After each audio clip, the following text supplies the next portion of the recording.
सवाल ये नहीं है कि स्मार्टफोन अच्छा है या बुरा। सवाल ये है कि हम उसे कैसे इस्तेमाल करते हैं। ये कहानी है कमला की, जिन्हें नफरत है अपनी बहू मीरा के स्मार्ट डिवाइस से और ऑनलाइन शॉपिंग से। आइए देखते हैं, क्या मीरा का ये स्मार्ट डिवाइस बनाएंगे जगह कचरे के डब्बे में या कमला के दिल में। राम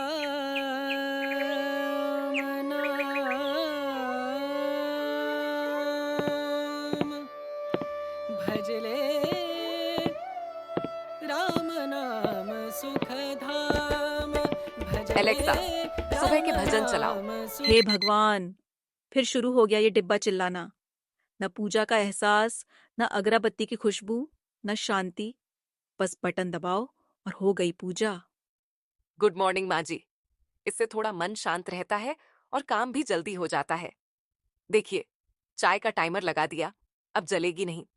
ओहो, हमारे जमाने में दिमाग ही टाइमर होता था। और ये क्या, आज फिर पराठे नहीं बनेंगे? ये ओट्स और कॉर्नफ्लेक्स खाकर तो मेरे घुटनों में जान ही नहीं बची। माँ जी, डॉक्टर ने ही तो आपको हल्का खाने को कहा है। मैं आपके लिए दलिया बना देती हूँ। रहने दे, मैं खुद ही अपनी चटनी पीस लूंगी। तुम्हारे इस मिक्सर में तो स्वाद ही मर जाता है।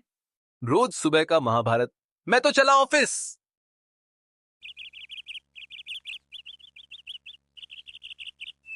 दिन भर हो गया, आंखें गड़ा रखी हैं इस डब्बे में। अरे, थोड़ा बाहर निकल जाया कर। सब्जी वाले से मोल भाव करने में जो मजा है, वो तू क्या जानेगी। माँ जी, बाहर बहुत धूप है। और यहाँ देखिए, टमाटर पर 20% की छूट मिल रही है। घर बैठे बैठे ताजा सामान भी आ जाएगा और पैसे भी बचेंगे। पैसे बच रहे हैं या लुट रहे हैं? ये सब छलावा है। फोटो में कुछ और दिखाते हैं और भेजते कुछ और हैं। परसों जो तूने ऑनलाइन साड़ी मंगाई थी, क्या हुआ उसका? माँ जी, वो मैंने वापस कर दी। पैसे भी वापस आ गए। यही तो फायदा है। रंग तो बिल्कुल अलग था। हे भगवान, पहले चीजें घर आती थीं, अब घर से जाती भी हैं। हमें तो ये सब समझ नहीं आता। हमारी मानो तो बाजार जाकर अपनी आंखों से देखकर चीजें लिया करो। 4 लोगों से मिलना जुलना भी हो जाता है। 2 दिन बाद कमला जी अपनी किटी पार्टी के लिए तैयार हो रही हैं। वो थोड़ी परेशान हैं और अपना पुराना बटन वाला फोन बार बार देख रही हैं। इस सरला ने भी हद कर दी।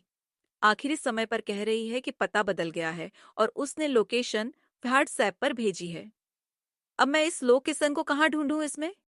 मीरा उन्हें परेशान देखती है और उनके पास आती है। क्या हुआ माँ जी? आप परेशान लग रही हैं। अरे, वो सरला ने पता बदला है और इस पर भेजा है। अब ये नीला नीला सा क्या है, समझ नहीं आ रहा। लाइए, मैं देखती हूँ। मीरा अपने फोन में लोकेशन देखती है और फिर एक ऐप से कमला जी के लिए कैब बुक कर देती है। अरे माँ जी, ये तो गूगल मैप्स की लोकेशन है। रुकिए, ये लीजिए, मैंने कैब बुक कर दी है। गाड़ी 5 मिनट में गेट पर आ जाएगी और आपको सीधे सही पते पर छोड़ देगी। हैं? गाड़ी भी आ गई?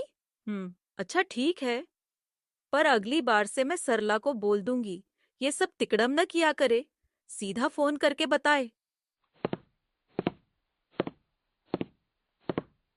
रात का समय होता है और रोहित का फोन आता है, जो बताता है कि वो काम से शहर के बाहर है और कल लौटेगा। रात का गहरा सन्नाटा। कमला जी बिस्तर पर लेटी हैं और अचानक उनके सीने में तेज दर्द उठता है। वो दर्द से कराहती है। उनका हाथ पानी के गिलास और अपने पुराने फोन की तरफ बढ़ता है, लेकिन वो बिस्तर से थोड़ा दूर टेबल पर रखा है। वो पहुंच नहीं पाती। उनकी आंखों में घबराहट है। वो मीरा को आवाज देने की कोशिश करती है, लेकिन दर्द के कारण आवाज बहुत धीमी निकलती है। तभी उनकी नजर कमरे के कोने में रखे छोटे से स्मार्ट स्पीकर पर पड़ती है, जिसे मीरा ने उनके कमरे में लगाया था ताकि वो भजन सुन सकें। तभी उन्हें याद आता है कि कैसे मीरा ने उन्हें सिखा रही थी कि माँ जी, बस बोलना, एलेक्सा, रोहित को फोन लगाओ। मीरा, ए एले एलेक्सा, रोहित को फोन करो। स्पीकर पर नीली लाइट जलती है और रोहित को फोन लग जाता है। कमला जी कुछ बोल नहीं पाती, बस कराहती हैं। माँ, माँ, क्या हुआ? आपकी आवाज ऐसी क्यों है? ये आवाज सुनकर मीरा दौड़कर कमरे में आती है और हालत देखकर घबरा जाती है। वो तुरंत एम्बुलेंस को फोन करती है।